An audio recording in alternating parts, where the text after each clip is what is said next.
And that is exactly what we're talking about. Another engage, but good, scrappy team fighting, and SKT come out on top.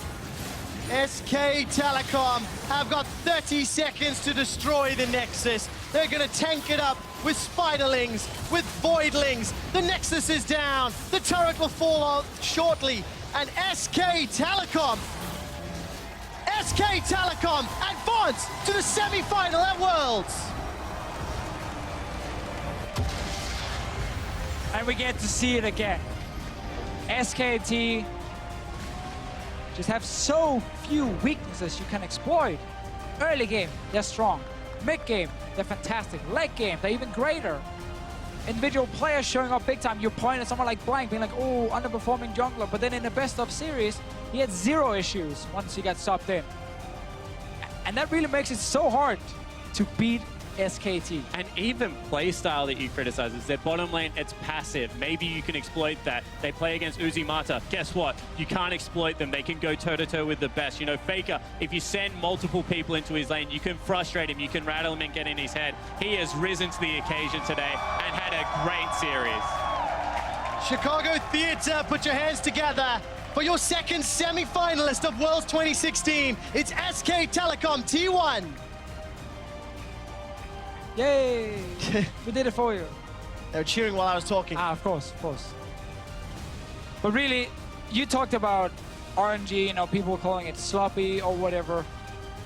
I think in this series here, yes, there were some individual mistakes, but RNG still learned a lot compared to what we saw in the LPL playoffs as an example, where it was a lot of early mistakes, like way more than this as a team.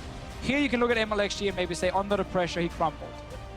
Individual players in the end didn't show up, but I think RNG as a team still, especially with game 1 in mind, actually had a pretty good performance. Yeah, definitely agree with that. And I think that you have to look at people like MLXG and Xiaohu and think, you know, they do have a long time left in their League of Legends career and that they went toe-to-toe with some of the best today. I mean, Faker in that mid lane is certainly no slouch, and Xiaohu did step up to the occasion. It's just that SKT are too good in this situation. You can't make the same kind of mistakes in game 2 and 3 that they did, and they're going to beat you for that. Is that problem where whenever a team makes a great play, sometimes you expect the other team to mess up? SKT doesn't do that. They just make a great play in return. So you can keep making good plays, and if you make one mistake, well, they won't make the same mistake, and they punish you straight away for it, and then you end up losing a few kills. And once you give away some of the advantage going into mid-game, SKT just turns it on. They know exactly what to do, where to gank, where to send members. And that's why they're so difficult to play against. I mean, play perfect League of Legends and you can beat them. They make mistakes. They just make way less mistakes than other teams. And I think that what this series really demonstrated to me is the fact that even though they're a great team, these individual members are way underrated in like terms of what they actually can do on Summoner's Rift. Wolf time and time again was able to scout out flanks and then mechanically outplay great players. That to me was like, that's scary when not only are they playing great as a team, but the individual players are just continually stepping up and matching the pace. 2 out of the 4 semi-final teams have been locked in. It is both Korean squads. We are looking more and more likely to have a Korea versus Korea final. And SKT have a history of getting better as the tournament goes on. This level that we saw here today, is this their final form, or is there still room to even improve? I mean, they did drop a game, so I guess the answer is yes. Yeah, boring answer. There's always room to improve. Obviously, I think we saw a few things here and there, but it's minimal, you know. SKT played extremely well, especially outside of laning phase. There's so few things you can kind of highlight. Because we were watching it, obviously, with vision on both sides. Yeah. They're only watching with their information. And you still need some luck to beat this team. I mean, if it's not Double Mountain Infernal, did RNG even win game 1? I mean, the Baron was so incredibly quick. So, you know, you need to play great League of Legends, then you need to be incredibly lucky at the same time. I think I'm going to go back and watch the alternate stream for that one, because it was the Nightmare stream. It was Fog of War from RNG's point of view. See nothing. We're getting ready for the interview. You can hear from the crowd exactly who that's going to be. But for RNG, the tournament is now done. They are over. They will be going home. It is the same result this time in the quarterfinals, not semifinals, against SKT. It was always going to be an uphill struggle, and they just didn't have the magic. I think game 1 and 4, they will look at and they'll be like, we came in, we did it our way, we won one of them, we lost one of them. What the heck happened in game 2 and 3? If they could have played 4 games like that, they would have left Worlds, even if it was at this stage, much happier than what I think they are now. And while SKT look fantastic, we have to remember there are teams like Samsung, who's also looked really, really good from group stage into the quarterfinal, who has a lot of experience playing against SKT. Rocks Tigers are heavy favorites to make it into semifinal as well. Yep. There are definitely teams who are close to as good, if not as good as SKT, and can definitely challenge them in best out of fives. We're going to see who qualifies and who will be challenging them in the semifinals. For now, though, let's send it down to Shucks, who's standing by for a post-game interview with Faker. Thank you very much, Trevor. Well, the crowd is definitely excited. SKT advancing to the semifinals. Faker, congratulations up first. Talk to me about the series. Dropped the first game, much like at MSI, but then completely took off. What was the experience? How did you reset after game one to go into a 3-1 victory? 우선 4강 진출 축하드리고요. 오늘 경기에서 1경기에서는 RNG 팀의 일격을 맞았는데 금방 경기력을 회복해서 내리 3경기를 이겼습니다. 어떻게 그렇게 바로 리셋을 해서 좋은 경기력을 끌어올렸는지 말씀해 주세요. 제가 1경기 때 손도 좀 많이 차갑고 약간 제가 플레이가 많이 안 돼서 1경기 때 미드 라인에서 압박을 많이 못 넣어줬는데 2경기 때부터는 좀 잘 돼서 그냥 좀 자연스럽게 잘 된 것 같아요. So at game 1, actually my hand was still cold and I don't think I was like warmed up completely, and so I didn't perform too well. But starting from game 2, I got to have my games going on and I had some good plays. So I think starting from that point, it was okay for us, yeah.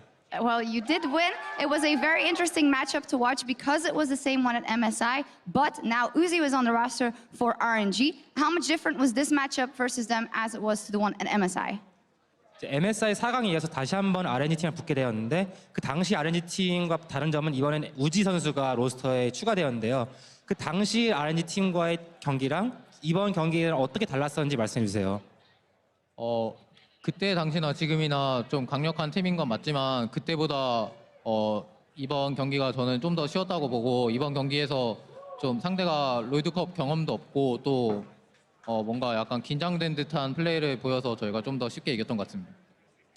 So I think like compared to MSI and now RNG is still a really strong team, but actually I think today's game was easier compared to our MSI matchup because I think they were maybe a bit nervous or they were on their like own games. So I think overall today was an easier game for us. And you guys looked fantastic as well, and that means you're advancing to the semifinal now, and there you will go up against or the Rocks Tigers or EDG, and those are both opponents that you have a lot of history with. So who would you rather face and why is that? 다음 4강전에서는 락스 타이거즈 팀 또는 EDG 팀과 붙게 되었는데 두 팀 다 SKT랑 매우 사연이 많은 팀들인데요. 그 두 팀 중 어느 팀과 붙길 원하시는지 그리고 왜 붙고 싶어하는지 말씀해 주세요.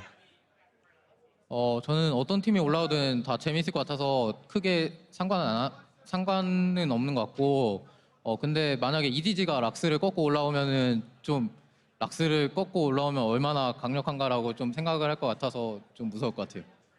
So I think it's going to be a really interesting matchup, whichever team advances. But if EDG beats Rocks, that would mean that they're a really good team enough to beat Rocks. So that'd be kind of scary for us. That would be, we'll see. Finally, Faker, there were a lot of cheers here for you today. The crowd absolutely loves you.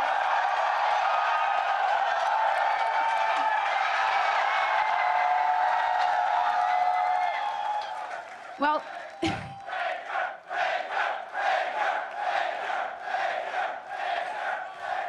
and North America was also where you won your very first World Championship. Is there anything you want to say to them? 일단 여기 지금 현장에서 많은 팬들이 페이커 선수를 응원해주고 있고 특히 미국은 페이커 선수가 첫 롤드컵 우승을 거둔 나라이기도 한데요. 마지막으로 팬들에게 한마디 말씀 부탁드리겠습니다. 정말로 미국에 올 때마다 좀 호응이 대단한 것 같고 뭐 이번에 저희가 발전된 모습을 보여주면서 북미 팬들한테 좀 좋은 모습 보여주고 싶네요. 아무튼 많이 응원해 주셔서 감사하다고 말씀드리고 싶어요. So I'm really thrilled with the crowd reaction whenever I come to the States to play, and we'll try our best to improve so we can show a better performance. So please keep cheering for us and support us. Thank you. And that they do. Thank you very much, SKT and Faker in the semifinals. And now Dash is going to wrap up the day for us. Thank you very much, Sharks. SK Telecom, and we saw right after that game ended, Coach Koma, big smile on his face as he was congratulating